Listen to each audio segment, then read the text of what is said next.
mutu pendidikan serta transparansi penyelenggaraan pendidikan di Indonesia. Nah, teman-teman sekalian, ini sambil menunggu seseorang, kita coba kembali bincang-bincang ya, sharing gagasan, berbagi informasi, mudah-mudahan menjadi tambahan hasanah. Dan kalaupun ada data atau fakta yang salah, ya kita sharing di sini.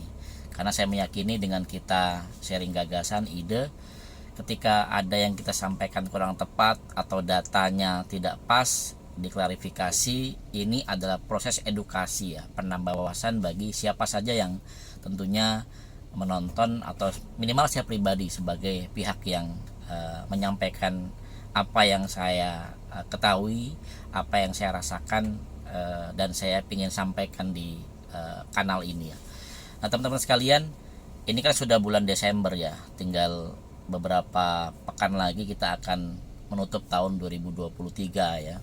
Mudah-mudahan tahun depan lebih baik tentunya kan.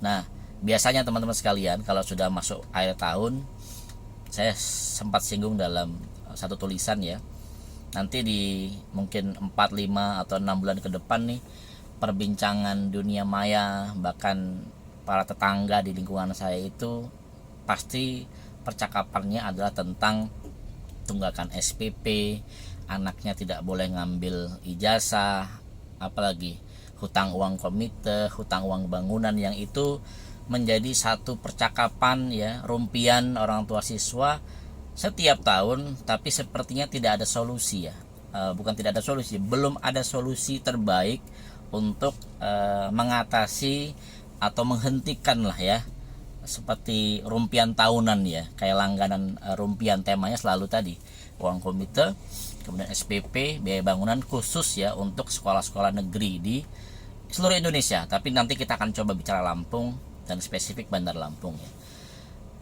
Sebenarnya memang isu ini isu nasional, tapi karena saya tinggal di kota Bandar Lampung, saya akan menyampaikan yang relate saja dengan apa yang saya temui, saya rasakan di lapangan ya.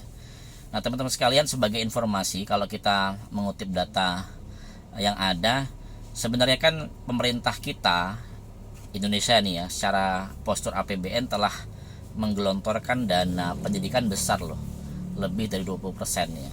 Kalau hitungan kita, dana APBN itu 3.000 triliun, artinya memang amanah undang-undang, pemerintah pusat harus menggelontorkan yaitu dana lebih kurang, bahkan lebih dari 600 triliun. Dan itu sudah dibuktikan bahwa memang anggaran pendidikan kita lebih dari 600 triliun, khususnya di tahun 2023. Nah, untuk Lampung saja, kalau saya baca informasi kemarin, nilai dana pendidikan yang digelontorkan oleh pemerintah provinsi itu sekitar 1,8 T ya. Nah, sekarang kita bicara data di level nasional ya. Saat ini kalau kita membaca data terbaru kan di Oktober 2023 ya, jumlah siswa aktif ya di Indonesia ini, mungkin dari siswa TK sampai SMA ya, ini totalnya ada 60 juta pelajar, siswa-siswi ya. Sedangkan untuk mahasiswanya ini sekitar, untuk tahun ajaran baru di 2023 terdata ada 2 juta mahasiswa yang terdaftar menjadi mahasiswa di seluruh kampus yang ada di Indonesia.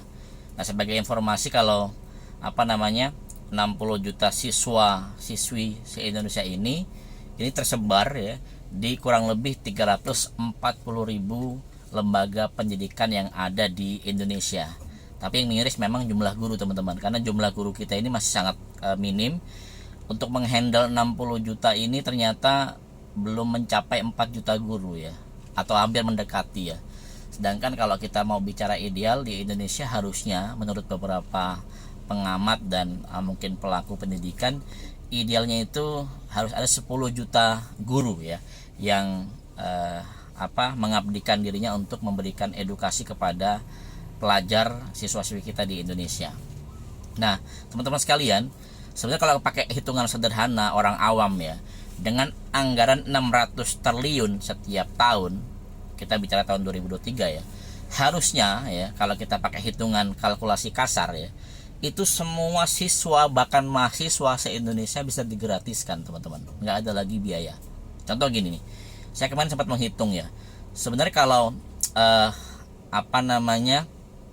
katakanlah 60 juta siswa ya yang aktif belajar dari SD sampai SMA, ini tuh saya belum tahu persis, tapi kalau 60 juta ini asumsi ini pasti siswa negeri dan swasta digabung nih, karena di data itu disebutkan tersebar di 340.000 lembaga pendidikan. Artinya jumlah 60 juta ini adalah jumlah pelajar yang bersekolah di sekolah negeri dan swasta.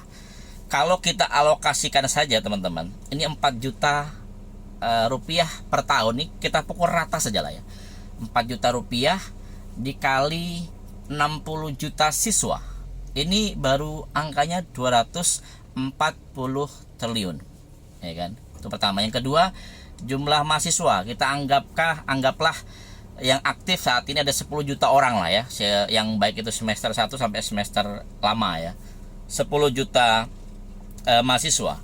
Kalau dibudgetkan ya, satu orang mahasiswa itu ya anggarannya sekitar 10 sampai 12 juta, artinya hanya butuh dana 100 sampai 120 triliun setahun untuk menggratiskan biaya kuliah. Atau kita naikkan lah, nggak 12 juta, 15 juta per tahun, berarti per semester 7,5 juta. Ini cukup teman-teman. 10 juta mahasiswa dikali 15 juta per tahun, 150 triliun. Ditambah tadi alokasi dana siswa STK sampai dengan SMA itu 4 juta. 240 tambah 150 ya kan, berapa teman-teman? Itu belum sampai 400 triliun, itu baru 390 triliun kalau nggak salah ya hitungannya. Nah artinya masih ada slot dari 600 triliun itu 200 triliun kurang lebih. Tadi saya pakai angka yang besar loh, 4 juta per siswa, padahal kalau saya baca dan saya tanya ke teman-teman yang berprofesi sebagai guru di Bandar Lampung, untuk level SMA sederajat saja sebenarnya dianggarkan sekitar 3 juta per tahun, itu udah luar biasa besar gitu. Dan anak TK, anak SD mungkin nggak sebesar itu kan setahun. Ini kan kita pukul rata. Kalau dana 600 triliun itu teman-teman, ternyata hanya butuh sekitar 350 sampai 400 triliun untuk mengongkosi ya kan biaya pendidikan seluruh siswa siswi dari TK sampai SMA plus mahasiswa, ini bisa digratiskan dengan dana itu gitu. Artinya ini sangat realistis, dan kuliah gratis itu memang masuk akal, bisa diperjuangkan asal memang tadi di awal saya katakan ada undang-undang atau nanti kalau di daerah perda ya yang mengatur mutu pendidikan serta transparansi ya kan, penyelenggaraan pendidikan dari semua pihak ya kan. Dan yang paling pokok adalah, selalu saya ulang, 2 hal saja ya kan, kemauan ya kan dari elit kita serta siap ya, kemauan dan kesiapan ya. Pertama mau dulu nih, mau duduk bareng ya stakeholder yang ada, yang prinsipnya kalau tingkat nasional ya Kementerian Pendidikan ya kan, kemudian DPR-nya, pihak kampus duduk bareng menghitung. Level provinsi sama, Dinas Pendidikan, kemudian DPRD, komite, kemudian guru-guru pemerhati pendidikan duduk bareng, pun juga di tingkat kabupaten kota nanti disesuaikan dengan levelnya, duduk bareng, mau duduk bareng, kemudian membahas bersama, melihat postur anggaran kita, dan siap menghitung dengan detail demi kemajuan putra putri terbaik kita di kedepannya. Dan kalau ini mau diterapkan ya, mudah-mudahan mimpi ya Indonesia menjadi Indonesia emas di 2045, bahkan kami di Partai Gelora punya dream Indonesia menjadi super power baru di dunia. Insya Allah ini bisa terwujudkan karena SDM sangat penting teman-teman. Mudah-mudahan ini menjadi bahan sharing kita. Prinsipnya saya sebagai caleg provinsi Dapil Bandar Lampung harus berani ya memberikan satu edukasi ya, minimal saya mengeluarkan gagasan atau informasi yang saya punya, dan saya butuh di challenge karena belum tentu yang saya sampaikan ini valid atau benar. Tapi dengan tadi saya review, dengan kita saling mengcompare, kita mendapatkan satu irisan, satu katakanlah sintesa yang itu demi kebaikan kita bersama. nanti kita lanjut lagi.